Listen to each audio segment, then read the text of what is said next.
Namaskar and welcome to this exciting new episode of Sathology Debunking Mythology. Sathology means science of truth or study of truth. Opposite of that is mythology, which means science or study of fake, lie, or imagination. So Sathology builds your identity. Mythology actually diminishes your identity according to the Western scholars. And and sometimes I've heard the Indian scholars also argue that their mythology is just a reference to the old history. And to them, I have a challenge now. Go to your American counterparts and tell them biblical mythology, Greek mythology, and they do call Greek as mythology, by the way, but call them biblical mythology and the Judaistical mythology. You will see the response, and then you'll understand what they mean actually by mythology. So, therefore, I have very, very special guest, और this show Hindi में होने वाला है और यहाँ पे ये एक हमारे अच्छे बड़े मित्र के थ्रू आए हैं। तो इन्होंने 9 पुस्तकें लिखी हैं, 9, और बहुत जगह इन्होंने लोगों को पढ़ाते भी थे और उसके बाद इनका करियर काफी सक्सेसफुल रहा है उस एरिया में। तो let us welcome Shri Rameshwar Pankaj ji. नमस्कार। नमस्कार। तो आपका सेटिंग तो मुझे बहुत सुंदर लग रहा है, पिंक और वो बैकग्राउंड एंड ब्लू, बहुत ही सुंदर अच्छा है सेटिंग, ना? यूनिक है, एकदम यूनिक जी। सो अभी हम लोग थोड़ी देर पहले हम लोग ये चर्चा कर रहे थे क्योंकि आपने इतनी पुस्तकें लिखी हैं, तो सारांश पे थोड़ा पहला शो में हम लोग बात करते हैं। जैसे हम लोग जो है, जैसे आपने बिल्कुल सही बोला है, हम लोग शो के पहले ऑडियंस, हम लोग शो के पहले बात कर रहे थे, इन्होंने बहुत ही अच्छी बात बोली कि हम हर वेस्टर्न टर्म का एक अच्छा मीनिंग देते हैं उनको। अच्छा, जैसे रिलीजन को हमने बोल दिया धर्म, जबकि धर्म और रिलीजन से कोई संबंध नहीं है। और इन्होंने बहुत ही अच्छे शब्द बोले, प्रोफेसर, जो बाइबलिकल थॉट को प्रोफेस करे वो प्रोफेसर। हमने वो सारे टर्म एक्सेप्ट कर लिए जो कि वो सभी ईसाई धर्म से कनेक्टेड है, कोर टर्म्स।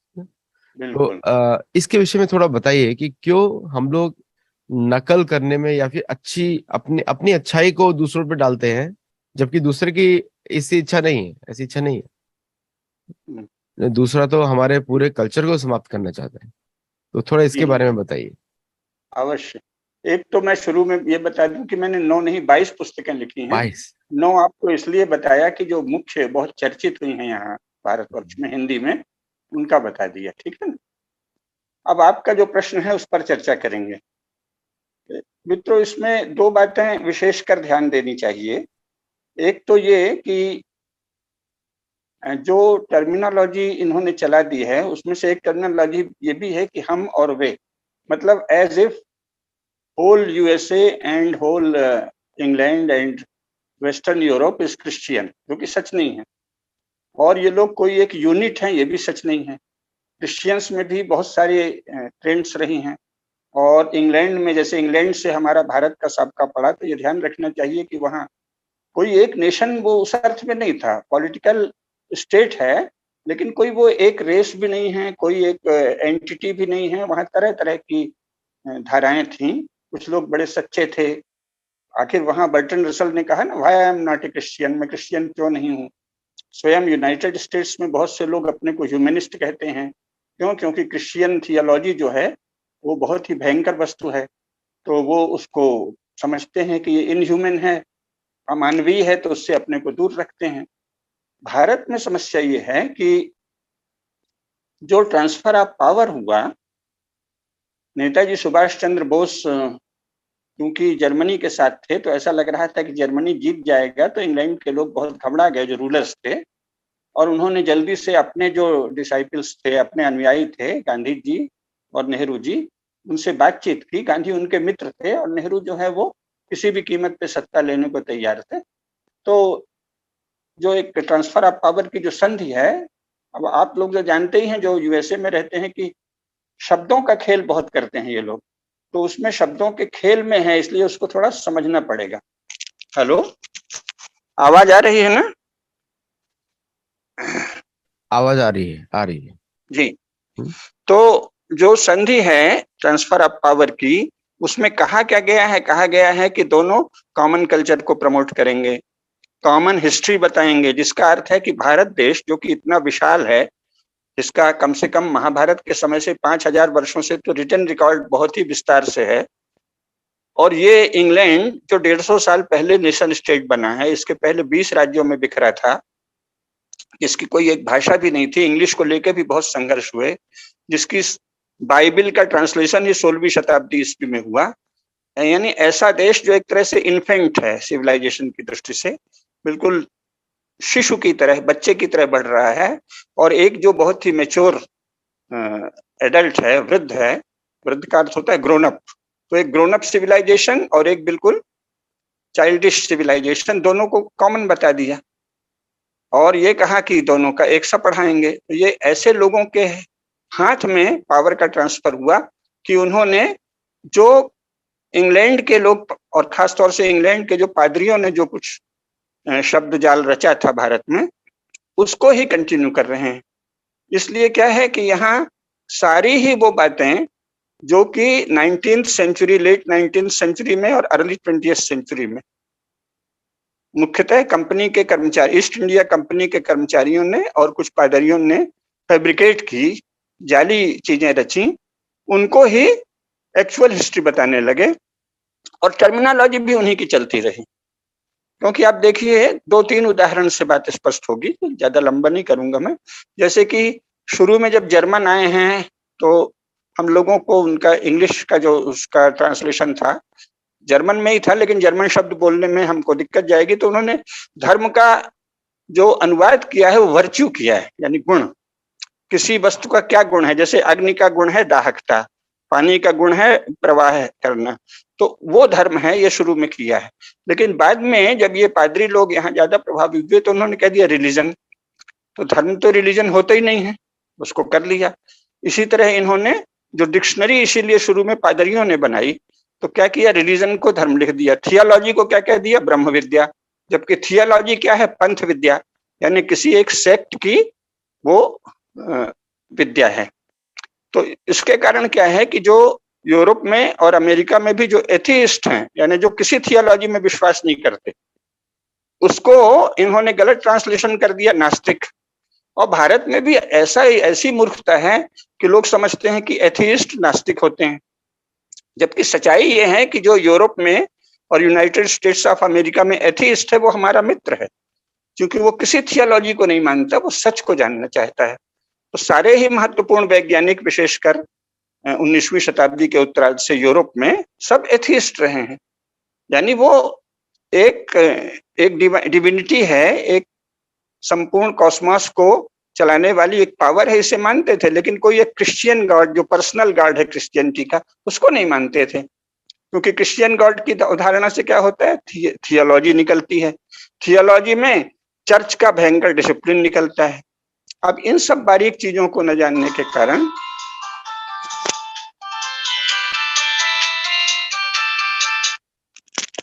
हेलो, कौन बोल रहे हैं, अभी बात नहीं कर पाएंगे हैं? इन सब चीजों को नहीं जानने के कारण शुरू में जो हमारे स्कॉलर्स थे वो समझ रहे थे, लेकिन बाद में उन्होंने ऐसे प्रमोट किया ब्रिटिश इंडिया में कि जो उनके अपनी ही बातों को फैलाया, यानी जो उनके दरबारी हों, चाटुकार हों, स्लेव हों, उनको ही फैलाया। ट्रांसफर ऑफ पावर के बाद खास तौर से भारत में जवाहरलाल नेहरू ने ब्रिटिश ढांचा भी पूरी तरह नहीं लिया। ब्रिटिश ढांचा लिया स्टेट का बाहरी स्ट्रक्चर, लेकिन जो ब्रिटिश स्टेट का कोर है, ब्रिटिश स्टेट का कोर ये है कि जो क्राउन है वो प्रोटेस्टेंट चर्च का पैट्रन है, यानी प्रोटेस्टेंट क्रिश्चियनिटी जो है वो इंग्लैंड का राजधर्म है। आप देखिए कि वहां की जो ब्यूरोक्रेसी है वो सारे जो ऑर्डर करती है वो ऑन बिहाफ ऑफ क्राउन, जिसका अर्थ है कि on behalf of Protestant church, क्योंकि प्रोटेस्टेंट चर्च का भी सबसे बड़ा अधिकारी क्राउन है ना, चाहे वो किंग हो या क्वीन। अब ये नहीं जानने के कारण भारत में विचित्र स्थिति है। तो यहाँ इन्होंने, नेहरू ने क्या किया कि ढांचा तो इंग्लैंड का लिया, अगर इंग्लैंड की पूरी नकल करते तो हम अभी से बहुत अच्छे देश होते। कैसे होते कि इंग्लैंड या वेस्टर्न यूरोप के हर देश की क्या विशेषता है कि जो वहां की मेजॉरिटी है उसका जो रिलीजन है उसको वो राजधर्म मानते हैं। शिक्षा यानी एजुकेशन, मीडिया, लॉ, तीनों वो उनके चर्च के अनुसार चलती है। कहीं प्रोटेस्टेंट है, कहीं कैथोलिक है, कहीं लुथेरियन है, उसी के अनुसार चलता है। तो इसके अनुसार अगर हम इंग्लैंड की नकल करते तो भारत में हिंदू धर्म राजधर्म होता। भारत का जो शासन है वो हिंदू धर्म को संरक्षण देता। ऐसे न करके इन्होंने एक विचित्र सी चीज चलाई। क्यों? क्योंकि इनको सोवियत संघ से प्रेरणा मिली थी नेहरू को। तो इसने सोचा कि स्टेट का टोटल कंट्रोल होना चाहिए, स्टेट का टोटल कंट्रोल मीडिया में रहे, एजुकेशन सिस्टम में रहे, और लॉ वो रहे जो स्टेट चाहे। तो ये सोसाइटी से, भारतीय समाज से कट गए। नतीजा ये है कि इन्होंने क्रिश्चियन मिशनरीज को और कम्युनिस्ट इंटेलेक्चुअल्स को प्रमोट किया। इसलिए यहाँ सारी बातें विचित्र सी चली, यानी जानबूझकर जो कुछ भी भारतीय टर्मिनोलॉजी है, भारतीय शब्द हैं, भारतीय ज्ञान है, उसको नीचा दिखाया गया और उसकी जगह दूसरे शब्द ला दिए गए। चाहे वो रिलीजन हो तो रिलीजन को धर्म कहने लगे, थियोलॉजी को ब्रह्म विद्या कहने लगे, एथीज्म जो बहुत ही ऊंची चीज है कि हम किसी थियोलॉजी को नहीं मानते, हम तो ट्रुथ सीकर्स हैं, उसको इन्होंने यहाँ नास्तिक कह दिया। तो सभी विषयों में भ्रम फैला दिया। तो ये एक बड़ी समस्या है। अब इसके आगे आपका कोई प्रश्न हो तो उसका उत्तर दूं। भारत में ये जो हुआ है वो इसलिए कि जवाहरलाल नेहरू ने इंग्लैंड का तो ढांचा लिया, लेकिन उसका जो कोर था कि रिलीजन ऑफ मेजॉरिटी, वो गवर्नमेंट का भी फेथ होगा, उसको खत्म कर दिया। उसकी बजाय सोवियत संघ से ये ले लिया कि जो स्टेट की मशीनरी है वो कंट्रोल करेगी सारी जनता को। तो कंट्रोल करने के चक्कर में ये मुस्लिम्स और क्रिश्चियंस को तो कंट्रोल नहीं कर पाए, क्योंकि उनका चर्च और उलेमा बहुत ऑर्गेनाइज्ड था। तो ये हिंदुओं को कंट्रोल करने लगे। तो हमारे यहाँ ये डायलेमा है कि जो स्टेट है, स्टेट के जो ऑफिस बियरर हैं, वो अपने आप को लिबरेटर मानते हैं, उद्धारक, जबकि जो कॉन्स्टिट्यूशन है उसमें ये पीपुल्स रिप्रेजेंटेशन एक्ट है। मतलब हर शासक जो है वो लोगों का रिप्रेजेंटेटिव है। अगर वो पीपुल्स रिप्रेजेंटेटिव हो तो हिंदू मेजॉरिटी है भारत में, तो हिंदुओं के प्रतिनिधि होना चाहिए सबसे ज्यादा। लेकिन वो क्या है, वो अपने आप को लिबरेटर मानते हैं, यानी हिंदू सोसाइटी को कह लेते हैं कि ये एरिया ऑफ डार्कनेस है, अंधेरे में डूबा है, अज्ञान है, जो पादरियों का प्रचार था, और हम इसको सुधार रहे हैं। तो इसलिए ये जबरन Christian terminology, European terminology, American terminology Bharat में दूसरी चीजों के लिए लागू करते हैं। ये इस चीज का क्रक्स है। जैसे अगर हम ईसावाद के इनके जो फिलॉसफी देखें तो डेमी जी। शब्द यूज किया जाता है आधे लोगों को, आधे मतलब एक तो नोबिलिटी है और एक डेमो है, जो कि जी। एक आधे हैं जिनको पूरे राइट्स नहीं है नोबिलिटी से। उसी शब्द है डेमोक्रेसी। बड़ा इसका जी। एक क्लासिकल उदाहरण है, मेरी एक पुस्तक आई थी गोल्ड ग्लोरी एंड गॉड, उसमें मैंने, आपने तो जी। मेरे से दुगनी ज्यादा पुस्तकें लिखी हैं नहीं और नहीं, लेकिन हम पढ़ेंगे ज्यादा आपके रिसर्च है। पुस्तक। तो जी। और उस पुस्तक में मैंने एनालाइज किया 1908 में जी। अमेरिकन ये कैथोलिक, रोमन कैथोलिक चर्च ने अमेरिकन गवर्नमेंट जो कि सिर्फ नॉर्थ ईस्ट में थी, 13 स्टेट्स में थी, उन्होंने उसको बोला कि अभी यूरोपियन सेटलर नेटिव अमेरिकन से ज्यादा पॉपुलेशन में है। तो उस समय अमेरिकन सेटलर थे 15 मिलियन थे पूरे 13 स्टेट्स में। इसका मतलब 14 मिलियन रहे होंगे नेटिव अमेरिकन, 14 मिलियन, और अभी तो सिर्फ 5 बचे हैं, तो पूरा देश में 330 है ना। तो तब उन्होंने बोला कि अभी आप डेमोक्रेसी इंप्लीमेंट कर सकते हैं, अभी आप सिलेक्टिव वोटिंग राइट्स दे सकते हैं नेटिव अमेरिकन को। मतलब डेमोक्रेसी का अर्थ ये हुआ कि जो मेजोरिटी में है, मतलब जिसकी लाठी उसकी भैंस, तो क्योंकि अभी उनकी मिलिट्री पावर ज्यादा है और अभी now they can be allowed to vote, लेकिन आज तक वोटिंग राइट्स नहीं है। तो ये डेमोक्रेसी भी भारत में हम लोग जो लोकतंत्र से कंपेयर करते हैं, लोकतंत्र तो महाभारत का कॉन्सेप्ट है, लेकिन हम लोग उसको कंपेयर करते हैं, उसको एक बना दिया। हम लोग बोलते हैं हम दुनिया की सबसे बड़ी डेमोक्रेसी, अभी धीरे धीरे बदल रहा है, लोग बोलना शुरू किया है कि हम लोग सिविलाइजेशन स्टेट है। तो ये जो हमारा, जो आपने बिल्कुल सही बोला कि एक्चुअली ब्रिटेन का कोई कॉन्स्टिट्यूशन भी नहीं है, क्राउन की इच्छा ही कॉन्स्टिट्यूशन है। बिल्कुल। तो ये बहुत ही अच्छा शब्द पॉइंट आपने बोला। और दूसरा आपने एक और पॉइंट अच्छा बोला अभी कि हम लोगों ने जो है सब कुछ, इनके वर्ड्स हम एक्सेप्ट करते जा रहे हैं, जिससे, और नेहरू की वजह से, गांधी की वजह से, और गांधी जी तो एक समय में क्राउन और साउथ अफ्रीका में ब्रिटिश ट्रेंड पुलिसमैन थे, ब्रिटिश ट्रेंड आर्मी में थे। हाँ हाँ हाँ। इसमें थोड़ा सा लाइट डाल, प्रकाश डालिए प्लीज। ये क्या है कि देखिए, जैसे अंग्रेज वस्तुतः भारत में कोई सीधे आक्रमण करके तो आए नहीं। 1857 के पहले तक तो वहां एक कंपनी थी, ईस्ट इंडिया कंपनी, जो हमारे राजाओं से भीख मांगती थी, हाथ जोड़ के कहती थी हमको तंबाकू के व्यापार की इजाजत दे दो, काली मिर्च के व्यापार की इजाजत दे दो, ये कर दो वो कर दो। इसके बाद उसने देखा कि यहाँ जहाँ इनफाइटिंग है वहां शब्दों का जाल कर सकते हैं, वो पूरा लंबा हो जाएगा, इसलिए उसके विस्तार में फिर कभी बताएंगे। तो इसने कंपनी ने छल से राजाओं को लड़ा के कई जगह कोशिश की कि अब हम उसके एक तरह से दीवान हो जाएं। रूलर तो ये तब भी नहीं हुए थे, लेकिन धीरे धीरे इन्होंने राजाओं से, चाहे जेम्स टॉड हो चाहे कोई हो, राजपूताना गया, कोई कहीं गया, सबसे दोस्ती करके उनके लूप होल्स जान के लड़ाना शुरू किया। जब लगा कि ये तो गड़बड़ लोग हैं, ये तो आए थे व्यापार करने और हमसे इजाजत लेते थे, और ये अच्छे व्यापारी भी नहीं हैं और अच्छे मनुष्य भी नहीं हैं, ये ग्रेटफुल भी नहीं है, हमने इनको इनकी मदद की तो ये कृतज्ञ लोग हैं, एहसान फरामोश लोग हैं, कृतज्ञ लोग हैं और गलत लोग हैं, हम इनको शरण देते हैं और ये हम ही को खत्म करना चाहते हैं। तो 1857 का स्वतंत्रता संग्राम हुआ। तो चूंकि उसके पहले मुसलमानों और हिंदू राजाओं में कई जगह लड़ाई थी, खासतौर से सिखों से थी और राजपूतों से थी, संधि भी थी, लेकिन मन ही मन बैर था। तो उनको ये लगा कि अच्छा है अगर ब्रिटिश स्टेट आ जाए तो हमको शायद मदद मिल जाए। ये राजाओं की, चूंकि बहुत बड़ा है ना, यूरोप के बराबर, संपूर्ण यूरोप के 34 देशों के बराबर अकेला भारत है, तो तरह तरह के राजा थे। यूरोप तो आज भी एक नहीं हुआ, सोच लीजिए। तो वो एक, हर राजा सोचता था कि हमारी चल जाए, तो उन्होंने अंग्रेजों से संधि की।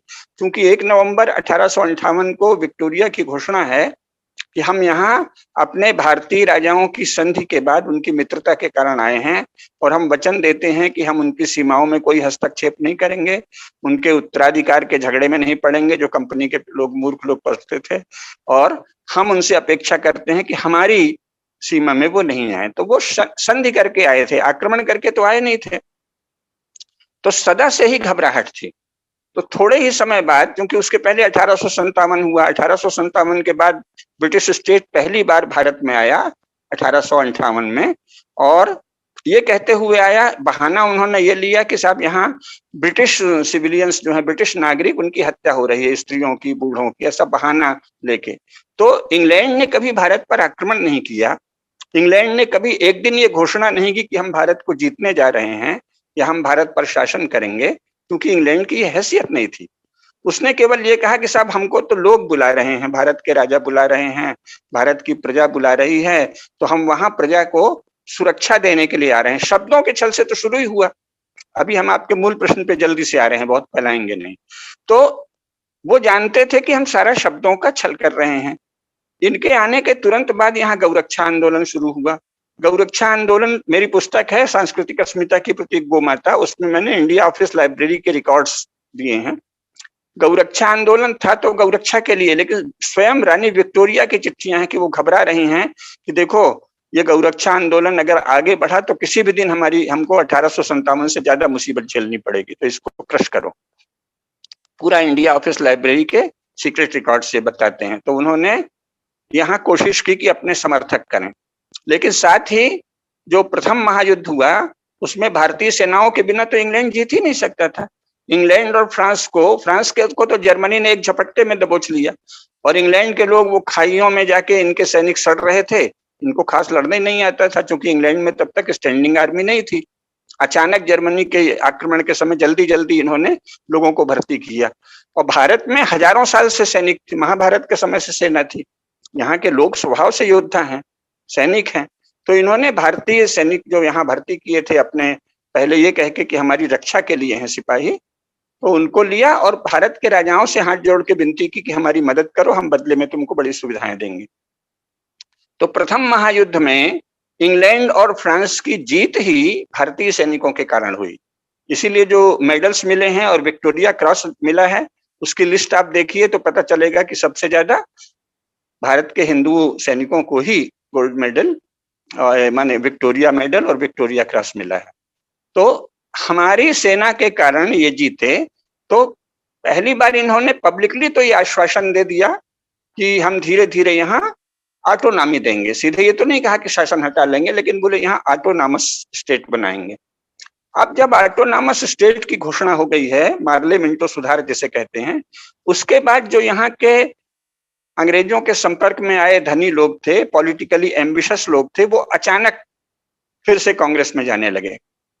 कांग्रेस तो शुरू ही इसलिए हुई थी कि हमको खबर तो लगे, गौरक्षा आंदोलन चल रहा था, तो 1885 में उन्होंने कहा कि भाई कांग्रेस बनाओ, हमको खबर लगे कि हो क्या रहा है। लेकिन फिर जो हमारे देशभक्त लोग हैं, जैसे लोकमान्य तिलक हैं, लाला लाजपत राय हैं, बिपिन चंद्र पाल हैं, तो इन्होंने कांग्रेस के प्लेटफॉर्म पर भी अपना अधिकार कर लिया। तो ये बहुत घबराए, तो इन्होंने सोचा कि नहीं, अब इसको इस प्लेटफॉर्म को फिर वापस लेना है, क्योंकि कांग्रेस प्लेटफॉर्म हमने बनाया था अपने लोगों के लिए, ये हमारे स्पोक्स पर्सन इसमें जाएं। लोकमान्य तिलक और लाला लाजपत राय और बिपिन चंद्र पाल आदि से ये घबरा गए।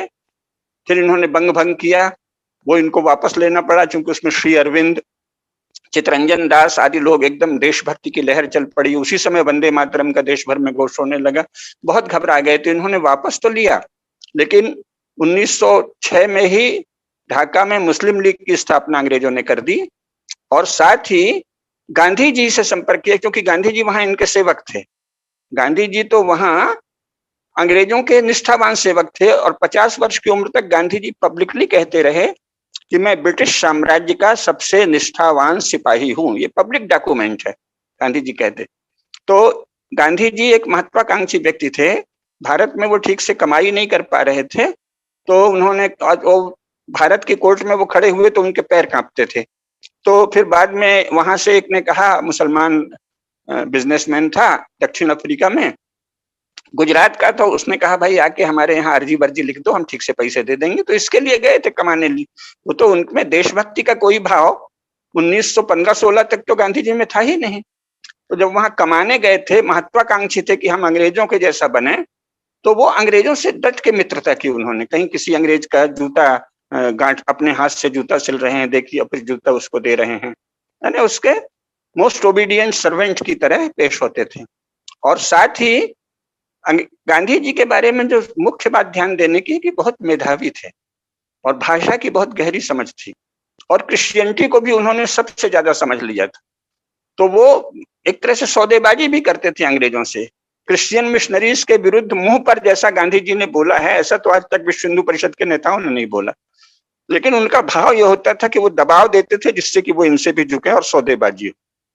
तो गांधी जी को अंग्रेजों ने पहचान लिया कि ये हमारा आदमी है, इसलिए उनको उन्होंने भारत में लाने की सोचा। इसीलिए आप देखिए, गांधी जी दक्षिण अफ्रीका से लंदन गए हैं, लंदन में पादरियों से मिले हैं, वहां के मुख्य लोगों से मिले हैं, और ये कहा है कि हमें दक्षिण अफ्रीका में मदद दो। लेकिन क्या खुसुर हुई ये पता नहीं, पर उसका एक अंदाज होता है कि जब वो लौटे तो जहाज में ही उन्होंने हिंद स्वराज लिखा। और हिंद स्वराज में क्या किया, हिंद स्वराज शुरू क्रांतिकारियों की निंदा से होता है।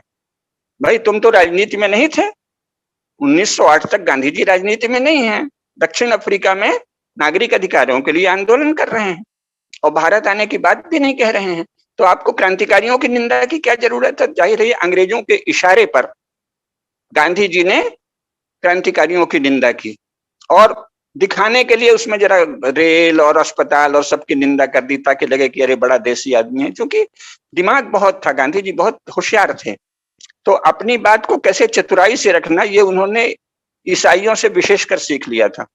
तो इस प्रकार उनको भारत अंग्रेज लाए हैं। जब अंग्रेज भारत लाए हैं, तो उसके बाद से, लोकमान्य तिलक की मृत्यु के बाद से, गांधी जी, जवाहरलाल नेहरू, यानी जो अंग्रेजों के मित्र लोग हैं, उन्होंने कांग्रेस पे फिर कब्जा कर लिया, और उसके द्वारा इन्होंने धीरे धीरे कांग्रेस को अपने कंट्रोल में कर लिया। उसमें जो देशभक्त लोग हैं उनको निकाल बाहर किया, और सौदेबाजी होने लगी। इसीलिए जब सुभाष चंद्र बोस के समय लगा कि शायद ये जीत जाएं, और सेना में भी देशभक्ति फैल गई, तो घबरा के उन्होंने क्या कहा, भाई जल्दी से तुम सत्ता संभालो, क्योंकि तुम हमारे मोस्ट ओबीडियंट सर्वेंट हो। तो ये ट्रांसफर ऑफ पावर हुआ है। तो गांधी जी ने क्या किया है, गांधी जी, जवाहरलाल नेहरू और एक पूरा लॉट है जो गांधी जी के साथ था, वो लोग अंग्रेजों के मित्र के रूप में, कि भाई तुम जा रहे हो तो सत्ता हमको दे के जाना। तो ये 1918-19 से सौदेबाजी होने लगी थी। अब ये दो चीजें भारत में लोग नहीं जानते, ये जानना चाहिए कि एक है देशभक्त लोग जो कि जन्म से ही देशभक्त थे, उनमें देशभक्ति का भावना थी, प्रचंड आवेग था, जोश था, संकल्प था और तपस्या की शक्ति थी। जैसे लोकमान्य तिलक, बिपिन चंद्र पाल, लाला लाजपत राय, फिर श्री अरविंद, जो भले यूरोपीय भाषा ही पढ़े थे और इंग्लैंड गए भी, लेकिन उनमें संस्कार थे देशभक्ति के। या हमारे चंद्रशेखर आजाद, भगत सिंह, ये सब देशभक्त लोग हैं। ये राजनीति में नहीं थे, ये तो देशभक्ति के लिए काम कर रहे थे कि अंग्रेज आउटसाइडर्स और स्ट्रेंजर्स हैं, ये जो बाहरी अजनबी लोग भारत में जबरन, देखिए अंतरराष्ट्रीय कानून के अनुसार भी ब्रिटिश स्टेट का भारत आना अवैध है, उनको कोई वैधानिक अधिकार नहीं था कि वो भारत आते। तो आउटसाइडर्स और स्ट्रेंजर्स हैं, उन्होंने इंटरवीन किया, तो उनके विरोध में ये लोग सक्रिय हुए। तो वीर सावरकर भी उसी में है, तीनों सावरकर बंधु, चाफेकर बंधु, ये लोग क्या है, इनके खून में देशभक्ति है। इसलिए आप देखिए सावरकर कम उम्र से लोकमान्य तिलक के लेख पढ़ने लगे। गांधी जी क्या पढ़ते थे बचपन में? गांधी जी अंग्रेजी अखबार पढ़ते थे और इंग्लैंड में क्या क्या होगा, हम इंग्लैंड में कैसे सफल होंगे, इंग्लैंड के लोगों से कैसे घुलेंगे मिलेंगे, इस यही पढ़ाई करके गए थे। सब उनकी जीवनी उपलब्ध है। इंग्लैंड जाके भी वो क्या किए, वेजिटेरियन सोसाइटी में शामिल हुए, चर्चेस में जाने लगे, चर्च की प्रेयर से, यानी ईसाई पादरियों से और इंग्लैंड के जो प्रभावी लोग हैं उनसे दोस्ती बढ़ाने में उनका ध्यान गया गांधी जी का। जवाहरलाल नेहरू का भी ऐसे ही गया, मैत्री करने में। यानी ये लोग क्या थे, कैरियरिस्ट लोग थे, ये अपने जीवन में सफल होना चाहते थे। और सफल तो कोई भी समाज अपने समय के बड़े लोगों के संगत में होगा ना। तो उस समय इनको अंग्रेज बड़े लोग दिख रहे थे कि अब यही ताकतवर हैं भारत में, तो ये अंग्रेजों से मैत्री के लिए गए थे। तो गांधी जी, नेहरू जी आदि जो लोग हैं वो पॉलिटिक्स में कैरियर के लिए गए, कैरियरिस्ट थे। और जो चंद्रशेखर आजाद, भगत सिंह, फिर इसके बाद सुभाष चंद्र बोस और वीर सावरकर, ये देशभक्ति के लिए गए थे। इनको लगा अरे ये आउटसाइडर्स, स्ट्रेंजर्स, ये यहाँ क्या कर रहे हैं, इनका यहाँ क्या काम है। तो दो चीजों में फर्क समझना चाहिए। ये जो इतिहास के नाम पे घालमेल कर दिया जाता है कि सब स्वाधीनता सेनानी हैं, वस्तुतः गांधी और नेहरू स्वाधीनता सेनानी नहीं है, वो तो पॉलिटिकल कैरियरिस्ट हैं। ये इन्होंने देखा कि अब अंग्रेज जाएंगे, मार्ले मिंटो सुधार के बाद तय हो गया था। ये ठीक है कि अंग्रेज छली हैं, तो वादा करते थे, फिर कोशिश करते थे कि उसको प्रोलॉन्ग करें, लंबा करें। तो प्रथम महायुद्ध में कहा था कि हम धीरे धीरे आपको दे देंगे, कुछ यहाँ ऑटोनॉमी दी, लेकिन फिर लग गए कि शायद हम सदा टिक जाएं। फिर द्वितीय महायुद्ध में भी यही हुआ। अमेरिका ने कहा कि हम तभी इस युद्ध में तुम्हारी मदद करेंगे जब तुम ये वचन दो कि फिर कॉलोनीज से हट जाओगे। तो वचन तो दे दिया, लेकिन फिर छल करने लगे। रूजवेल्ट और चर्चिल में जो बात हुई थी उससे चर्चिल बाद में मुकरने लगा कि हम फिर जिएंगे कैसे, हमको तो अनाज भारत से ही आता है, हमारे लोग वार के बाद भूखे मर जाएंगे, ऐसे कह के वो फिर भारत में टिकने की सोचने लगा। तो फिर जब लगा कि यहाँ की सेना में भी देशभक्ति आ गई है तो उन्होंने ट्रांसफर ऑफ पावर की सोचा। तो ये दो चीजें समझने की है कि ये जो गांधी नेहरू की धारा है, ये पॉलिटिकल कैरियरिस्ट हैं, ये लोग कैरियर के लिए पॉलिटिक्स में गए थे, और जो देशभक्त लोग देशभक्ति के कारण गए थे उनको ये पछाड़ देना चाहते थे कि कहीं ये सत्ता में कब्जा न कर लें। तो इन्होंने अंग्रेजों से कहा कि आप हमको सत्ता दे जाइए, हम तो भारतीय ही हैं, तो इसलिए इनके हाथ में सत्ता आई। इसीलिए जो बाद में हुआ है वो पूरी तरह अंग्रेजों की नकल करने का काम हुआ है। क्यों? क्योंकि जो पावर में आए वो पॉलिटिकल कैरियरिस्ट लोग थे, वो देशभक्ति से राजनीति में नहीं गए थे। क्योंकि मूवमेंट शब्द चलता था यूरोप में, इंग्लैंड में, सब जगह, तो इन्होंने भी इसको पॉलिटिकल, इसको फ्रीडम मूवमेंट कह दिया। पर इनका ना तो एक तो मूवमेंट शब्द ही बताता है, मूवमेंट तो क्या है, हलचल। और शत्रु, अगर वो इंग्लैंड हमारा शत्रु है तो उससे तो युद्ध किया जाता है ना, मूवमेंट नहीं किया जाता। तो मूवमेंट बताता है कि इनके मन में उनसे मैत्री थी, हलचल कर रहे हैं, मीटिंग कर रहे हैं, प्रस्ताव पास कर रहे हैं, तो ये मूवमेंट है, ये वार नहीं है। गांधी नेहरू की धारा ने भारत में मूवमेंट किया, हलचल की। हलचल क्योंकि अंग्रेजों से दोस्ती हो जाए, इनको जाना पड़े तो हम इनके most loyal, most obedient servant हैं, हमको शासन दे के जाए। तो ये एक चला है। इसीलिए जब ये लोग पावर में आए, क्योंकि 1908 से ही गांधी जी अंग्रेजों के इशारे पे चल रहे थे, इसलिए भारत में आकर उन्होंने जो भी कहा वो अंग्रेजों का जो संकेत होता था। इसीलिए आप देखिए पहले तो आंदोलन छेड़ते थे जिससे कि ये लगे कि मैं ही लीडर बन जाऊं, क्योंकि अंग्रेजों का कहना था कि मैं कमांड कर लूं। और फिर जब लगते थे कि अरे ये तो हमारे कंट्रोल से बाहर गया, तो फट से उसको स्थगित कर देते थे। चौरी चौरा स्थगित कर दिया, असहयोग आंदोलन स्थगित कर दिया। ये हर आंदोलन को चलाते तो थे जिससे लोग हम ही को नेता माने, लेकिन उसके बाद एन मौके पे उसे पंक्चर कर देते थे, बंद कर देते थे। तो इनकी मिली जुली कुश्ती चल रही थी। तो इसलिए जब ये सत्ता में आए तो इन्होंने अंग्रेजों की ही नीतियां आगे बढ़ाई, क्योंकि ये पॉलिटिकल कैरियरिस्ट थे। ये अपना करियर बनाने के लिए राजनीति में गए थे। इनको देश को लेकर कोई पीड़ा नहीं थी। इनका जीवन आप देख लीजिए, और जेल का देख लीजिए। जेल में जब सावरकर जेल में है, लोकमान्य तिलक जेल में है, मांडले जेल में या अंडमान निकोबार में, तो क्या हो रहा है? सावरकर तो एक कपड़ा, एक जूट का मोटा कपड़ा पहन के और कोल्हू में बैल की जगह पीस रहे हैं, तेल पीस रहे हैं और मूंछ कुटवा रहे हैं। कपड़ा ऐसा है कि उन्हें बदलने नहीं दिया जाता, कोड़ों से मार पड़ती है तो उसी में, अगर उन्हें टट्टी पेशाब भी आई तो उसी कपड़े में करो। यानी जो हिंदू जो स्वच्छता और शुचिता के लिए प्रसिद्ध है, जन्म से जिसके संस्कार शुचिता के हैं, उस हिंदू को आपने अगर विवश कर दिया कि वो टट्टी पेशाब सब लपेटे हुए कोल्हू के बैल की तरह चले, तो कितना भयंकर अत्याचार है, बहुत भयंकर अत्याचार है। तो फिर ये अंतर है। आपके पास जी इतना इन्फॉर्मेशन है। मैं जी एक आपने पश्चिमी देशों की बात करी, और आपने जी बताया किस तरह चर्च ऑफ इंग्लैंड जो प्रोटेस्टेंट चर्च है, जो रेबल किया कैथोलिक चर्च से, तो इनके इधर इतने सारे डिविजन्स हैं, है? जी और इनको जो जैसे चर्च के माध्यम से इनको ऐसा लगा कि जो भी वो कर रहे हैं भारत में, जैसे चर्चिल ने कितने लोगों को भुखवारी से मार दिया भारत में, वो सब जस्टिफाइड है क्योंकि हमारा रेस सुपीरियर है। ये इनका माइंडसेट है, इनको चर्च ने सिखाया हुआ है, ट्रेनिंग दी हुई है। और लेकिन जो इनके पॉलिटिशियंस हैं वो चर्च से लेते हैं अप्रूवल, लेकिन काम सारे असुरों वाले करते हैं कि लोगों को किस तरह कम किया जाए, पॉपुलेशन कम की जाए। बिल्कुल। अच्छा, ये बड़ा आश्चर्य की बात है कि विवेकानंद भी जब मैक्स मुलर से मिले लंदन में, लंच पे मिले थे, उस समय उन्होंने काफी उनको बोला आपको ब्रह्म विद्या का ज्ञान है, ये है। और जबकि पूरा जो अमेरिकन जो ब्रिटिश पॉलिटिकल सिस्टम है वो मैक्स मुलर के ट्रांसलेशन से ही बना हुआ है कि, और उसको अप्रूव किया परमहंस ने और विवेकानंद। ये लोग बहुत ही कम सत्य जानते हैं, ये जानना जरूरी है। जबकि हमारी जो परंपराएं हैं, जो हमारी परंपराएं हैं, उन्होंने हमेशा मैक्स मुलर और किसी को भी रिजेक्ट कर देते हैं। जैसे श्री संप्रदाय है, रुद्र संप्रदाय है, ये जो बड़े बड़े भारत के संप्रदाय आज भी बहुत पॉपुलर है, और आज भी उन्हीं का वर्चस्व चलता है भारतीय मानसिकता पे। तो उन्होंने रिजेक्ट कर दिया। और आपने बिल्कुल सही बोला, देशभक्त वर्सेस करियरिस्ट। अभी करियरिस्ट को हिंदी में क्या बोलेंगे समझ में नहीं आ रहा है।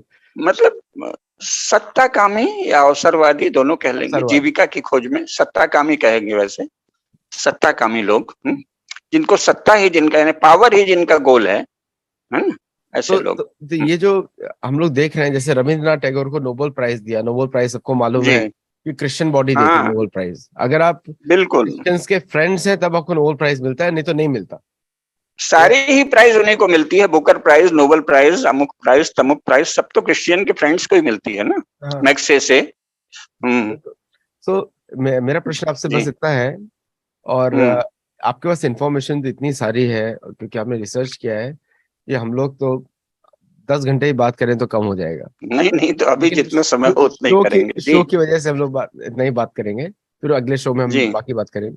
तो ये बताइए कि भारतीय लोगों ने, जो भारतीय एकेडमिक्स हैं, जिन्होंने वेस्टर्न अप्रूवल लेने के लिए अपने आप को बेच दिया, हम लोग भी आज भी देखते हैं कि भारतीयों के विरुद्ध भारतीय ज्यादा प्रोटेस्ट करते हैं, अमेरिकन कम। उनको समझ में नहीं आता क्या है। उनको तो समझ में नहीं आता, अमेरिकन को समझ में नहीं आता, अमेरिकन एकेडमिक समझ नहीं आते। और आज भी हिंदू स्टडीज जो है led by the Christian pastors in American universities. आज भी कुछ चेंज नहीं हुआ है, सिस्टम चेंज नहीं हुआ है। ऑक्सफोर्ड में अगर आप सनातन धर्म की बात करेंगे तो शायद आपको प्रमोशन भी ना मिले, आपको यूनिवर्सिटी से निकाल देंगे वो लोग, क्योंकि वो जगह ही उसलिए बनी है।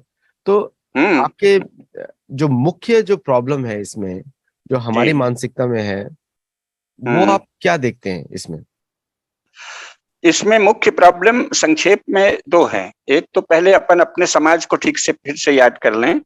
क्या है कि जो इंडियन इलीट डिफेक्टो है ना, जो सचमुच भारत के अभिजन है, वो कौन है? तो वो या तो हमारे राजा थे, या हमारे विद्वान थे और धर्म क्षेत्र के लोग हैं। तो भारत में अगर फिर से भारतीयता आएगी तो धर्म क्षेत्र के नेतृत्व में आएगी, अथवा धर्म का ज्ञान रखने वाले राजनेताओं के द्वारा आएगी। अब चूंकि उन्होंने क्या किया, अंग्रेजों ने, कि सीधे शिक्षा पर ही कंट्रोल कर लिया। तो क्रिश्चियनिटी का प्रसार करने के लिए ही उन्होंने जो भारत की शिक्षा थी, क्योंकि उस पर पुस्तक है, धर्मपाल जी, पहले तो स्वयं गांधी जी ने छापा था, जिसमें इन लोगों ने सर्वे किया था Madras presidency, Bombay presidency, Bengal presidency और पंजाब प्रेसिडेंसी, इन चार का सर्वे किया था 18वीं सेंचुरी के अंत में, कि भारत में परंपरागत जो शिक्षा व्यवस्था है उसकी क्या स्थिति है। उस पर पुस्तक बाद में द ब्यूटीफुल ट्री करके धर्मपाल ने कलेक्शन किया है, उसमें उन्होंने केवल भूमिका लिखी है, बाकी उनकी रिपोर्ट है।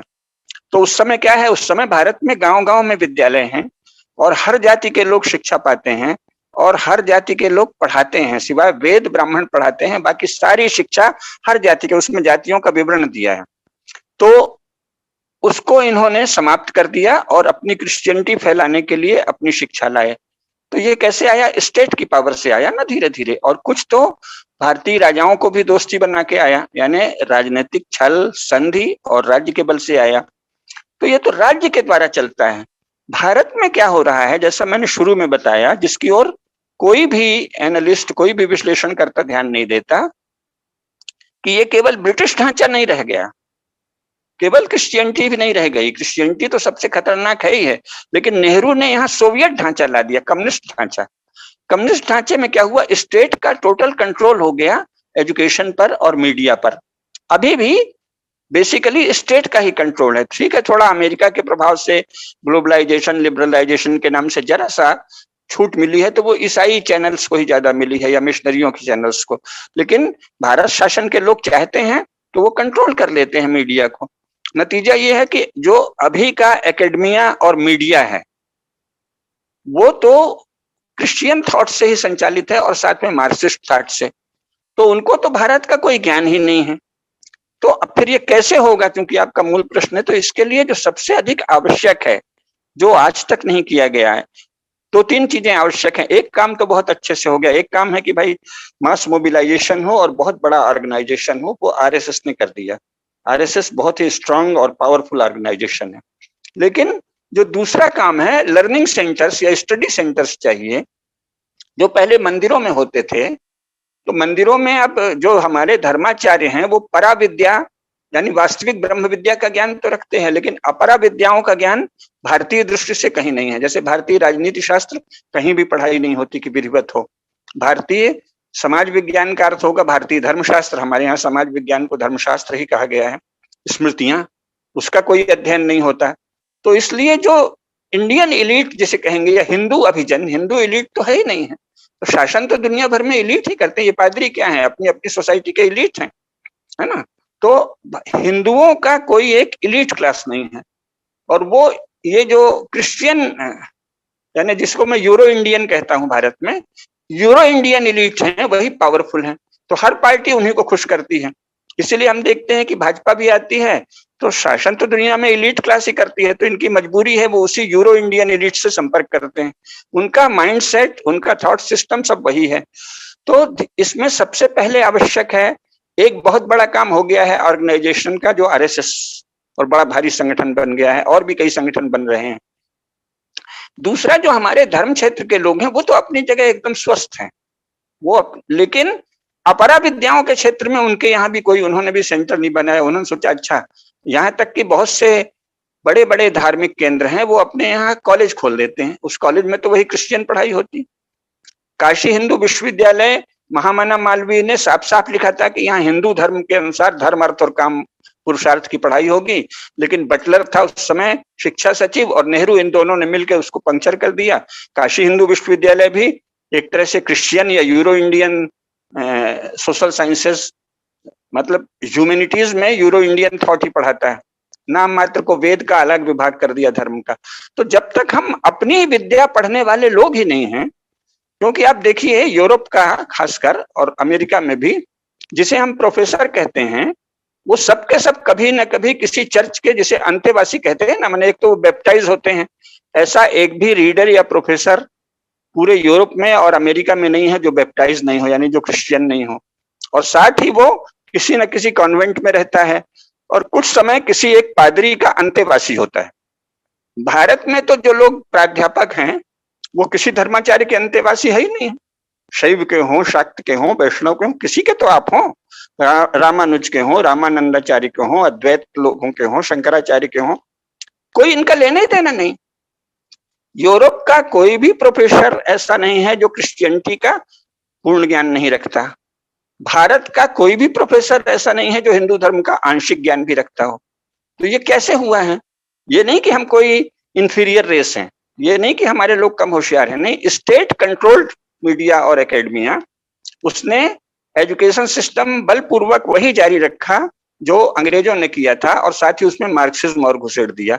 तो एक पैरेलल, एक तो लर्निंग सेंटर, स्टडी सेंटर्स चाहिए। और अब चूंकि भाजपा सरकार आ गई है तो मोदी जी को शिक्षा नीति में हमारा सुझाव तो खैर ये है कि दो तरह के विश्वविद्यालय शुरू में चलाने चाहिए। क्योंकि जो लोग यूरो इंडियन है वो बहुत पावरफुल है, बहुत पावरफुल है। वो आपको अभी मीडिया, एकेडमिया सब में छाए हुए हैं। तो वो आप टोटल चाहें कि हम हिंदू थॉट ला देंगे तो वो नहीं लाने देंगे। तो आप दो अलग धारा बना दीजिए। अभी की जो यूनिवर्सिटीज हैं वो यूरो इंडियन थॉट सिस्टम को प्रमोट कर रही हैं। साथ में कहते हैं भाई आप रहिए, आपको भी अवसर है, लेकिन हिंदू थॉट, हिंदू लर्निंग, हिंदू विद्या, हिंदू ज्ञान परंपरा, ये भी भारत में होनी चाहिए। शुरू में समझौता करना पड़ेगा। 1947 में समझौते की आवश्यकता नहीं थी, इनको एक लाइन से हटा सकते थे। लेकिन अब now they are very much powerful. जो यूरो इंडियंस हैं वो बहुत पावरफुल हैं। इसमें इंग्लिश की बात मैं नहीं कर रहा हूँ, इंग्लिश स्टूडेंट नहीं, इंग्लिश पढ़ के भी आप पूर्ण भारतीय हो सकते हैं। जैसे श्री अरविंद थे, जैसे हमारे रामस्वरूप जी थे, बहुत बड़े दार्शनिक थे, पूर्ण भारतीय थे, पूर्ण हिंदू थे। इसमें अंग्रेजी भाषा की बात नहीं है, थॉट की बात है। तो अभी जो लोग मीडिया और एकेडमिया में हैं वो यूरो इंडियन हैं, वो यूरो क्रिश्चियन थॉट से प्रभावित हैं। उनको हम हटा नहीं सकते, दे आर वेरी पावरफुल। उनको केवल आर्मी के द्वारा हटाया जा सकता है, जो अभी संभव नहीं है, सिविल वार हो जाएगा। तो हमको साथ में एक पैरेलल लर्निंग सेंटर भारत सरकार को चाहिए कि वो हिंदू विश्वविद्यालय भी खोल दे। और अभी के जो विश्वविद्यालय हैं उनको घोषित कर दे कि ये यूरो इंडियन यूनिवर्सिटी है, ये इंडियन यूनिवर्सिटी नहीं है। और ये मैं पहला व्यक्ति नहीं हूं जो कह रहा हूं। हमारे भारत के बहुत बड़े दार्शनिक थे, सबसे बड़े हिंदी में लिखने वाले एक बड़े दार्शनिक थे, यशदेव शल्य। उन्होंने, और वो दर्शन के दार्शनिक परिषद के अध्यक्ष भी रहे थे, उन्होंने पब्लिकली इन राइटिंग ये कहा है कि भारत में दर्शन के नाम से जो पढ़ाया जाता है वो वेस्टर्न फिलॉसफी की ब्रांच है। भारत के किसी भी यूनिवर्सिटी में भारतीय दर्शन नहीं पढ़ाया जाता। भारतीय दर्शन के नाम से वेस्टर्न फिलॉसफी की एक ब्रांच है। इसी तरह पॉलिटिकल साइंस के नाम से वेस्टर्न पॉलिटिकल साइंस की एक ब्रांच है, उसे इंडियन पॉलिटिकल साइंस नहीं कह सकते। इसी प्रकार इंडियन सोशल साइंस जैसी कोई चीज भारत की यूनिवर्सिटी में नहीं है, वो वेस्टर्न या यूरोपियन सोशल साइंसेस की एक ब्रांच है। तो हमको शुरू में, और ये लोग अब पावरफुल हो गए हैं, पावरफुल इस अर्थ में कि उनकी जीविका, उनका रोजगार, उनका पद पुरस्कार सब उससे जुड़ा है। तो भाजपा शासन को इसके साथ समानांतर रूप से हिंदू विश्वविद्यालय, हिंदू विद्या, हिंदू महाविद्यालय ये चलाने चाहिए। हिंदुओं की रक्षा करनी चाहिए ना, आखिर मेजोरिटी हिंदू हैं आज भी। और हमारे परम पूज्य धर्माचार्य अगर चाहें तो उनके पास जो भी साधन है उससे वो अपने अपने यहाँ हिंदू महाविद्यालय, हिंदू विश्वविद्यालय चला सकते हैं। भारत सरकार उनको मान्यता देने का आश्वासन दे तब। अगर मान्यता नहीं देगी तो कुछ नहीं होगा। जैसे हमारे यहाँ एक बहुत बड़ा आंदोलन चला, परम पूज्य आठवले जी का स्वाध्याय आंदोलन। उसमें क्या तेजस्वी युवक युवतियां आए गुजरात और महाराष्ट्र में, उनको उपनिषद याद है, उनको वेद वेदांग याद है, सब याद है, और साथ ही आधुनिक चीजें भी याद है, अंग्रेजी भी आती है, बड़े मेधावी थे। लेकिन उन्होंने जो विद्यालय चलाए उनको शासन ने मान्यता नहीं दी, क्योंकि तुम हमारे अनुसार नहीं चल रहे हो। जब आप मान्यता नहीं देंगे तो उसमें जो गरीब घरों के लड़के हैं जिनको कहीं जगह नहीं मिलती वो तो आएंगे, लेकिन जो खाते पीते घरों के लड़के हैं वो चले गए। और अगर आपके पास संपन्न वर्ग के लोग नहीं आएंगे तो आपका कहीं प्रभाव नहीं होगा। ये तो पाते हैं ना गरीबी की, गरीब घरों के लड़कों को चाहे वो ब्राह्मण ही घर हो, उनको कौन पूछता है। तो इसलिए या तो भारत शासन कम से कम ऐसे लोगों को, जैसे आठवले जी का आंदोलन था, देश में एक सनातन संस्था है गोवा की, ऐसी कई संस्थाएं हैं, ये जो विश्वविद्यालय चलाएं इसको भारत शासन मान्यता तो दे। वैसे सही तरीका यह है कि भारत शासन स्वयं दो तरह का विश्वविद्यालय कुछ दिन तक, दो तरह का शिक्षा पद्धति भारत में चलाए। एक कह दे कि भाई आप यूरो इंडियन हैं, आप जो है भारत से कटे हुए हैं लेकिन आप यहाँ बहुत पावरफुल हैं, तो एक euro Indian universities, euro Indian colleges चलें, और एक हिंदू कॉलेज और हिंदू यूनिवर्सिटी देश भर में चलनी चाहिए। तब जाके हमारे पास भी इलीट क्लास होगा, हमारे पास भी पॉलिटिकल साइंस में, सोशल साइंस में, इकोनॉमिक्स में, हर क्षेत्र में जानकार लोग होंगे, मीडिया और एकेडमिया में। अभी का जो मीडिया और एकेडमिया है वो यूरो इंडियन है, उसके सारे एक्सपर्ट यूरो इंडियन यानी क्रिश्चियन माइंड हैं और मार्क्सिस्ट हैं, दो ही तरह के लोग हैं। इनके द्वारा देश का कोई भी भला कभी भी नहीं होगा, और ये शासन के बल पर हुआ है। ये नहीं कि हमारे समाज में कोई इनहेरेंट, कोई निश्चित रूप से कमी है, कोई हमारे में कोई कमी है, कोई हमें बुद्धि नहीं है, योग्यता नहीं है, मेधा नहीं है, प्रतिभा नहीं है, ऐसा कुछ नहीं है। राज्य के बल से भारत में ईसाइयत और मार्क्सवाद को थोपा गया है शिक्षा, विद्या, मीडिया, एकेडमिया में। इसलिए राज्य का प्रयोग करके बैलेंस बनाएं। हम ये नहीं कहते कि इसे हटा दें, हटाना किसी के वश का भी नहीं, क्योंकि हम गृह युद्ध नहीं चाहते, सिविल वार नहीं चाहते। लेकिन जितना महत्व यूरो इंडियन एकेडमिया को दिया जाता है, उसके पैरेलल हिंदू एकेडमिया को भी, हिंदू एकेडमिक्स को डेवलप करना शासन का काम है। क्योंकि भारत में euro Indian, euro Christian thought government के बल पे स्टेट एपरेटस का यूज करके आया है। अपनी इच्छा से भारत के लोग ये नहीं हुए हैं। इसलिए स्टेट एपरेटस का, राज्य के तंत्र का उपयोग न्याय के लिए, संतुलन के लिए हिंदुओं के पक्ष में करना चाहिए। हिंदुओं को भी तो आवाज दो, हिंदुओं को भी तो जगह दो, हिंदुओं को भी तो पढ़ने लिखने का मौका दो। अभी तो ये है कि अगर आप यूनिवर्सिटी में जाना चाहते हैं या मीडिया में जाना चाहते हैं तो आपको सेमी क्रिश्चियन हो जाना पड़ेगा, आपको यूरो इंडियन हो जाना पड़ेगा। अगर आप हिंदू हैं, अगर आप पूरे कॉन्शियसनेस से हिंदू हैं, साथ ही नॉलेज से भी हिंदू हैं, तो आपकी भाषा ही लोग कहेंगे ये तो स्ट्रेंजर है, ये तो अजनबी है, पता नहीं क्या बोलता है। आप कहेंगे कि रिलीजन धर्म नहीं होता, वो कहेंगे अरे कैसे नहीं होता, रिलीजन धर्म एक ही है।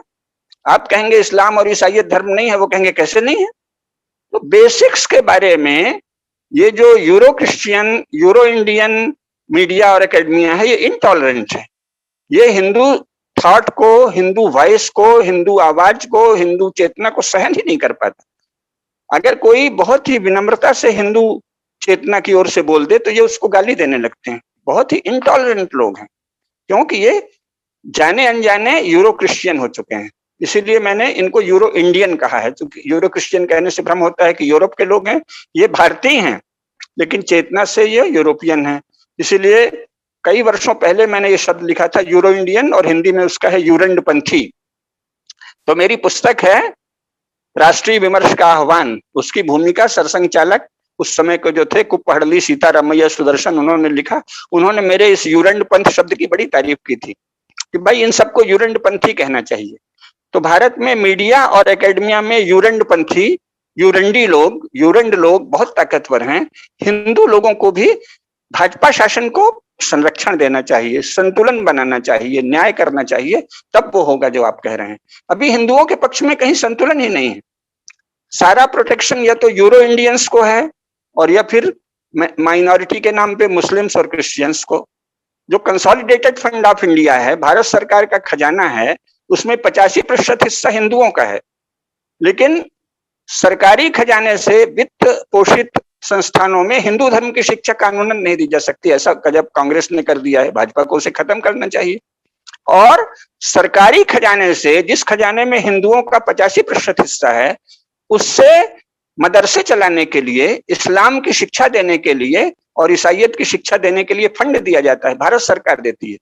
यानी भारत सरकार इस्लाम और ईसाइयत का प्रचार करती है सरकारी खजाने से, और हिंदू धर्म को रोकती है सरकारी नीतियों से, सरकारी दंड से। ये असंतुलन मोदी जी जैसे देशभक्त को समाप्त करना चाहिए, एक संतुलन लाना चाहिए। हिंदुओं के पक्ष में भी कुछ न्याय करना चाहिए, हिंदुओं की गुहार भी सुनना चाहिए। हिंदू पक्ष को कोई आवाज ही नहीं है भारत में। हिंदुओं की विद्या, हिंदुओं का ज्ञान, हिंदुओं की शब्दावली, हिंदुओं का धर्मशास्त्र, हिंदुओं का न्याय शास्त्र, हिंदुओं का राजनीति शास्त्र कहीं पढ़ाया ही नहीं जाता। तो इसको जब हम दूर करेंगे, या तो स्वयं शासन दूर करें, या शुरू में हमारे धर्माचार्य अपने यहाँ हिंदू विद्या केंद्र शुरू करें, शासन उसको मान्यता दे। मान्यता नहीं देगा तो उसमें केवल गरीब गुरबे जाएंगे, केवल मार्जिनलाइज्ड लोग जाएंगे, वो पावरफुल नहीं बनेगा। यही आपकी बात का उत्तर है। ये बहुत ही अच्छा और काफी स्पष्ट आपका मुझे थॉट प्रोसेस बहुत ही अच्छा लगा, क्योंकि आप एकदम क्लियर सोचते हैं एकदम, और इट्स जी very very clear and very good for people. अच्छा, एक अभी हमारा टाइम एक्चुअली ओवर हो चुका है, बट जी मैं कमेंट करूंगा, आप थोड़ा सा उसमें समराइज करिए।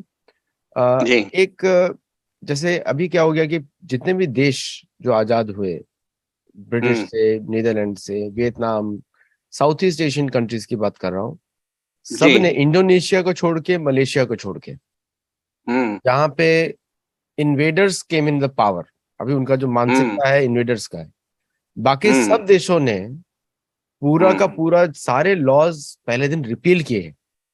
हम्म उसके बाद उन्होंने खुद के लॉज बनाए, वियतनाम ने अपने खुद के लॉज बनाए, थाईलैंड ने अपने खुद के लॉज बनाए, और आजकल बिल्कुल सीआईए थाईलैंड की गवर्नमेंट को गिराने के लिए काम कर रहा है। जी तो लेकिन भारत में ऐसा हुआ कि हमने कॉन्स्टिट्यूशन चोरी किया अमेरिका से, फिर जी हमने आइडियाज लिए ब्रिटेन से, और हम हम्म लोग ने मनुस्मृति को हमने छोड़ दिया, और जो कि जी हमारे जो शास्त्र हैं उनको छोड़ दिया। उनको बोला कि ये हम्म बैकवर्ड है, सारे सारे बैकवर्ड है। हम्म अभी अभी हम लोग को पता लग रहा है कि they are more advance than the time, पहले से एडवांस है। श्योर तो बिल्कुल लेकिन, बहुत तो इस पे एक लाइन में आप बताइए कि कहाँ पे जी हमने बंदर के जैसा काम कर दिया। फिर हमने सोचा कि बंदर ही हमारा माता पिता है, डार्विन ने हमको सिखाया, तो हाँ जी है ना? हम लोगों ने ऐसा कॉपी पेस्ट कर दिया और उन लोगों को ग्लोरीफाई कर दिया जिन्होंने उन्हीं के हाँ, मानसिकता के लोगों को, जो मैक्स मिलर का ऑब्जेक्टिव था, मकौले का ऑब्जेक्टिव था, जी वो सक्सेस हमने उनको बना दिया। तो जी अभी मोदी जी ने तो बहुत अच्छा कार्य किया है अभी तक सो फार, और जो आप बोल रहे हैं शायद ऐसा भी हो तो बहुत ही और भी अच्छा हो जाएगा। लेकिन जी हम लोग कहाँ पे कमजोर पड़ गए, और उसको जी हटाने के लिए तो अभी काफी रेडिकल स्टेप्स तो लेना ही पड़ेगा हम लोगों को। जी जी जी तो इस पे इसमें दो संक्षिप्त में बातें बताइए। स्पष्ट होनी जरूरी है। जी आपने जो कहा उसको बहुत संक्षेप में मैं दो चार वाक्यों में बताऊं। पहली बात, हम लोगों को, जो हम हिंदू लोग हैं, उनको हम शब्द का प्रयोग अभी जैसे चल रहा है उसमें छोड़ देना चाहिए। इसको संस्कृत में कहते हैं तामसिक अभेदवाद। हमने ये किया, हमने ये किया, ये हमारे बहुत से लोग बोलते हैं, संघ भाजपा में भी। हमने तिब्बत चीन को दे दिया, हमने भारत में अंग्रेजी लाद दी। ये जो है सत्य नहीं है। हम ऐसे तो फिर मैं बहुत उदाहरण देता हूं कि अगर हमारे जो आजकल भाषा चली है, संघ वालों का भी मजाक उड़ाता हूं, हालांकि मैं स्वयं संघ का ही आदमी हूं या उनसे जुड़ा हुआ हूं, कि अगर आपकी भाषा चले तो फिर भगवान राम कहते कि हमने सीता का अपहरण कर लिया, बहुत बुरा हुआ। और भगवान कृष्ण कहते कि हमने सब बच्चों को मरवा दिया, क्योंकि वो कंस और कृष्ण एक ही थे, और राम और रावण एक ही थे। तो ये हम शब्द का प्रयोग छोड़ देना चाहिए। हमने नहीं किया। जो कुछ हुआ है वो जिन्होंने किया है वो अधर्मी हैं, पापी हैं, अंग्रेजों के एजेंट थे और स्टालिन के एजेंट थे। संसद में स्वयं नेहरू ने कहा कि हम सब स्टालिन युग के बच्चे हैं। उसने तो अपने को गांधी युग का बच्चा कहा भी नहीं, ये लोकसभा में रिकॉर्ड है। स्टालिन की मृत्यु पर बोलते हुए कहा हम सब स्टालिन युग के बच्चे हैं। तो ये हम नहीं है। ये कौन है? ये अब तक जो लोग रहे, जो धर्म विमुख, धर्म शून्य, धर्म निरपेक्ष, धर्म विरोधी, अधर्मी लोग हैं, जिन्होंने भारत में सत्ता बनाए रखने के लिए चाहे जो पाप किया, पहले तो उसको चिन्हित करना चाहिए। इस विषय में मोदी जी की बहुत ही प्रशंसा मैं करूंगा कि उन्होंने कांग्रेस मुक्त भारत का नारा दिया। वस्तुतः उसकी फिर व्याख्या करनी चाहिए। कांग्रेस मुक्त का अर्थ पार्टी मुक्त नहीं है, कांग्रेस में तो देशभक्त लोग भी थे। अधर्म मुक्त भारत, पाप मुक्त भारत होना चाहिए। तो अब तक जिन लोगों ने किया वो पापी शासक थे, अधर्मी शासक थे, धर्म विमुख शासक थे, भारत विमुख शासक थे। उनसे अब हमें मुक्त होकर भारत अभिमुख, भारतीयता को अपना सब कुछ मानने वाले शासक आए हैं। तो इनको सब क्षेत्र में करना चाहिए। कानून तो तत्काल बदलना चाहिए, और उसमें इसी संविधान में जगह है। संविधान देखिए, संविधान के कारण ये कानून नहीं आए हैं। संविधान तो आपने नकल मारी क्योंकि उन्होंने कह दिया, लेकिन संविधान यही चलेगा। लेकिन इसी संविधान से बहुत कुछ हो सकता है। जैसे कि पहले ही दिन कॉन्स्टिट्यूएंट असेंबली और पार्लियामेंट जब बैठी है तो उसने सारे ही जो एंग्लो सेक्शन लॉ है उनको एडॉप्ट कर लिया। तो हमारी संसद आदरणीय मोदी जी के नेतृत्व में ये कह सकती है कि हम एक महान परंपरा है, हमारे यहाँ न्याय की विधि की महान परंपरा रही है, तो हम अब उसको लेंगे। और हमारा, जैसे आपने कहा, हम तो सबसे ज्यादा उदात्त लोग हैं। मनुस्मृति का पहले का जो नाम है वो मानव धर्मशास्त्र मूल नाम था, जिसको अंग्रेजों ने सोचा कि ये तो गड़बड़ हो जाएगा तो उसको केवल मनुस्मृति नाम चलने दिया। मनुस्मृति का मूल नाम क्या है? मानव धर्मशास्त्र। और मनुस्मृति, याज्ञवल्क्य स्मृति, सभी स्मृतियों में सबसे पहले सामान्य धर्म, मानव धर्म, साधारण धर्म, इसकी विवेचना है। यानी संसार के प्रत्येक व्यक्ति को मानव धर्म का पालन करना ही पड़ेगा। उसके बाद जो उसका कुल है, वर्ण है, आश्रम है, पद है, प्रतिष्ठा, उसके अनुसार उसका विशेष धर्म यानी स्वधर्म होता है। तो भारत शासन को एक तो ये कहना चाहिए कि हम एक सार्वभौम विधि लागू करेंगे, यानी जो मनुष्य मनुष्य में कोई भेद नहीं करती। अभी के दुनिया के सारे देश मनुष्य मनुष्य में भेद करते हैं। जो ईसाई देश हैं वो कहते हैं कि क्रिश्चियन मनुष्य तो विकसित मनुष्य, शेष लोग हीदन हैं। यहाँ तक कि हमारे कुछ पैगन मित्र रामस्वरूप जी के पास आते थे, उन्होंने बताया, वो बहुत बड़े स्कॉलर्स थे कई, उन्होंने कहा हम यूनिवर्सिटी में जाते हैं तो जो प्रोफेसर हैं वो वहां आप सिविलाइज्ड हो गए हैं, पहले जैसे मिडिवल क्रिश्चियनिटी नहीं है, तो बोलते तो नहीं है, लेकिन हम बैठेंगे तो उठ के सब धीरे धीरे चले जाएंगे। क्यों? बाइकआउट का तरीका। तो नॉन क्रिश्चियंस को वो लोग अनडेवलप्ड मानते हैं, साफ साफ। तो मनुष्य में भेद करते हैं, क्रिश्चियन मनुष्य उनके अनुसार डेवलप्ड है, नॉन क्रिश्चियन अनडेवलप्ड है या डेवलपिंग है। पहले तो बारबेरियन आदि कहते थे, फिर जब दुनिया में और ताकत में अन्य देश आए तो शब्द को सुधार दिया, डेवलपिंग कह दिया। डेवलपिंग क्या है? वस्तुतः डेवलपिंग शब्द भी रेशल कनोटेशन है ना। एक आप मानते हैं कि हम तो डेवलप्ड हैं, तो और आप उसका कोई यूनिवर्सल पैरामीटर नहीं लागू करते। तो भारत सरकार पहली सरकार ऐसी बन सकती है जो कहे कि हम यूनिवर्सल लॉ लागू करेंगे, मनुष्य मनुष्य में कोई भेद नहीं करेंगे। अगर हम ये कह देंगे तो हमारे यहाँ जो भी कानून बनेगा वो सब मनुष्यों पे लागू होगा। ये नहीं कि इस्लाम के नाम पर आप कुछ कर सकते हैं, आप पर लागू नहीं होगा। नहीं भाई, ये जो बेसिक लॉ हैं कि सत्य बोलो, दूसरे के प्रति अहिंसा की मूल परिभाषा क्या है? सर्वदा सर्वथा सर्वभूतेषु अनभिद्रोह अहिंसा। सदा समस्त प्राणियों के प्रति द्रोह का अभाव अहिंसा है। तो उसके हिसाब से तो ईसाइयत साक्षात हिंसा है, क्योंकि वो रोज प्रे करते हैं कि गॉड जो हमारा विधर्मी है उसके भीतर आप अपना प्रकाश दीजिए जीसस का। ये प्रेयर ही हिंसा है। गैर ईसाई को ईसाई बनाने की प्रार्थना ही हिंसा है, क्योंकि वो द्रोह है। और इस्लाम तो साक्षात द्रोह पर यानी हिंसा पर टिका हुआ है। तो भारत सरकार को चाहिए कि वो कहे कि अहिंसा हमारी नीति है। अभी गांधी वाली नहीं, गांधी जी ने तो छल किया, और अभी हमारे नेता भी अहिंसा अहिंसा बोलते हैं, छल पूर्वक अहिंसा बोलते हैं, और देश में भयंकर गौ हत्या की गई है 47 के बाद। नहीं, आप सच्ची अहिंसा लाएं कि समस्त मनुष्यों को अहिंसक होना पड़ेगा, जिसका अर्थ है कि दूसरे समाज के प्रति आप द्रोह नहीं रख सकते। इसलिए 5 बार आप ये प्रार्थना नहीं कर सकते कि ला इलाहा इल्लल्लाह बिस्मिल्लाह रसूलुल्लाह। गलत है। आप ये नहीं कह सकते कि केवल रसूल और अल्लाह ही बड़े हैं। दुर्गा भी बड़ी हैं, ब्रह्मा भी बड़े हैं, विष्णु भी बड़े हैं, शिव भी बड़े हैं, भगवान राम भी बड़े हैं, भगवान कृष्ण भी बड़े हैं, ये कहना पड़ेगा। तो इसलिए हमें सार्वभौम कानून बनाने चाहिए जो संपूर्ण मनुष्यता पर लागू होते हैं धर्मशास्त्रों के अनुसार। पहले भारत में उसे लागू करें। तो भारत को मानव धर्म की घोषणा करनी चाहिए। मनुष्य मनुष्य में भेद समाप्त है। क्रिश्चियन या मुस्लिम ये नहीं कह सकता कि हम तो इसलिए दूसरे को कन्वर्ट करेंगे कि हम क्रिश्चियन है। नहीं, तुम पापी हो अगर ऐसा करते हो। दूसरा भी मनुष्य है, आपको क्रिश्चियन बने रहने का अधिकार है, लेकिन दूसरे को आप कन्वर्ट नहीं कर सकते। इस्लाम ये नहीं कह सकता कि हम श्रेष्ठ हैं, ये पाप है, अधर्म है, देशद्रोह है, भारत द्रोह है। इसलिए ऐसे कानून बनाना चाहिए यूनिवर्सल। और लॉ के विषय में बस बहुत संक्षेप में तो मैं ये कहूंगा कि भाई अगर आप लॉ नहीं बदलते तो सच तो ये है अब ताकत के बल पर और वातावरण ऐसा बन गया है कि आप खड़े रह सकते हैं, लेकिन अगर शांति चित्त से सोचें तो बिना लॉ बदले तो जो लोग शासन कर रहे हैं उनको शासन में एक दिन बैठने का अधिकार नहीं है। क्यों? क्योंकि आप कहते हैं कि हमने अंग्रेजों को हटाया, अंग्रेज दूसरे थे यानी पराधीन थे, अथवा जो भी कह लीजिए। मेरा मानना है कि भारत कभी पराधीन नहीं रहा। मेरी पुस्तक का नाम ही है कभी भी पराधीन नहीं रहा है भारत पर। चलिए वो छोड़ दीजिए। आपके अनुसार आपने अंग्रेजों को भगाया, तो अंग्रेजों की किस चीज से आपको आपत्ति थी? उनके कानून से, उनकी व्यवस्था से। अगर आप अंग्रेजी व्यवस्था और अंग्रेजी कानून लागू करते हैं तो आपको भारत में गद्दी में 1 मिनट बैठने का अधिकार नहीं है, आपको स्वाधीनता दिवस मनाने का अधिकार नहीं है। तो इसलिए कानून तो तत्काल बदलने चाहिए, लेकिन ये सब कब बदलता है? जब एक इलीट क्लास हो जो वातावरण बनाए, प्रेशर बनाए। आखिर आपके यूनाइटेड स्टेट्स ऑफ अमेरिका में लॉबीज हैं, प्रेशर ग्रुप्स हैं। भारत में हिंदुत्व के पक्ष में इंटेलेक्चुअल लेवल पे कोई लॉबी नहीं है, कोई प्रेशर ग्रुप नहीं है।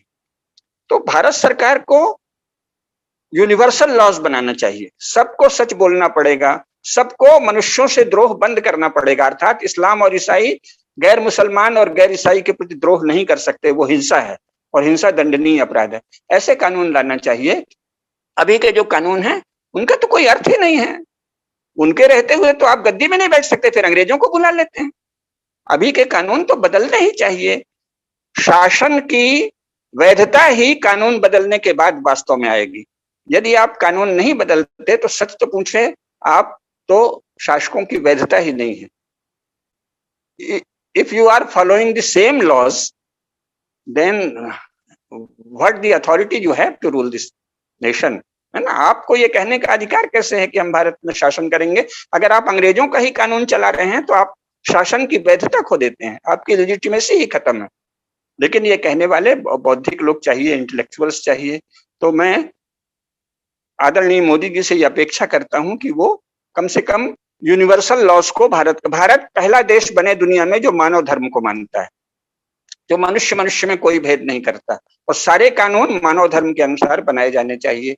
कोई भेद नहीं, मुसलमान और हिंदू में कोई भेद नहीं, ईसाई और हिंदू में कोई भेद नहीं। अभी तो बहुत भेद है, उनको माइनॉरिटी कह के उनको प्रिविलेज दे दिया है। नहीं, और वो रोज हमसे हिंदुओं से घृणा सिखाते हैं। हर ईसाई अपने विद्यालय में हिंदुओं से घृणा सिखाता है, हेट स्पीच देता है, और हर मुसलमान मस्जिद और मदरसे में रोज हेट स्पीच देता है, घृणा सिखाता है, कहता है कि नहीं दुर्गा झूठी हैं, और क्रिश्चियन भी कहता है ये फॉल्स गॉड्स हैं। हमारे देवताओं को फॉल्स गॉड्स कहना हमसे घृणा करना है। देवता का कोई नुकसान नहीं होता। अगर आप हमारी मूर्ति पूजा, हमारे देवता की निंदा करते हैं तो आप हमसे घृणा कर रहे हैं, वो आपकी हेट स्पीच है। तो इसलिए हेट स्पीच की परमिशन नहीं होना चाहिए। ईसाई और मुसलमान भारत में बहुत हेट स्पीच करते हैं हिंदुओं के विरुद्ध, इसको रोका जाना चाहिए। ऐसे कानून बनाना चाहिए कि रिलीजन या मजहब के नाम पर कोई हेट स्पीच नहीं दे सकता। आप मेजॉरिटी को खत्म करने की कोई रोज ऐलान नहीं कर सकते दिन में 5 बार कि हम बस अल्लाह और रसूल को मानेंगे, और उसका अर्थ यह है कि हम दुर्गा को, लक्ष्मी को, सरस्वती को, ब्रह्मा को, विष्णु को, महेश को, शिव को, राम को, कृष्ण को नहीं मानेंगे। आप भारत में रह कैसे सकते हैं?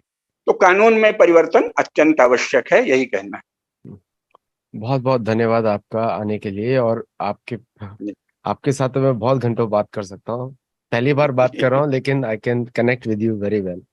और ऑडियंस के लिए भी आप इस पे कमेंट करिए वीडियोस को, और फीडबैक दीजिए हम लोगों को। अभी अगले सेशन में हम लोग बात करेंगे, एक्चुअली मैं टॉपिक मेरे मन में ऑलरेडी आ गया है, सिविल सर्विसेज का पर्पस क्या था ब्रिटिश में। जी जी जी, बहुत अच्छा, बहुत अच्छा, बहुत अच्छा। तो उसी पे हम लोग डिस्कशन करेंगे अगले शो में, तो जरूर लोग ज्वाइन करिएगा आप लोग। और हम लोगों को कमेंट्स जरूर दीजिए, क्योंकि कमेंट्स के बेसिस पे हम लोग प्रोग्राम से इम्प्रूवमेंट करते हैं। नमस्ते एंड थैंक यू। नमस्कार, नमस्कार।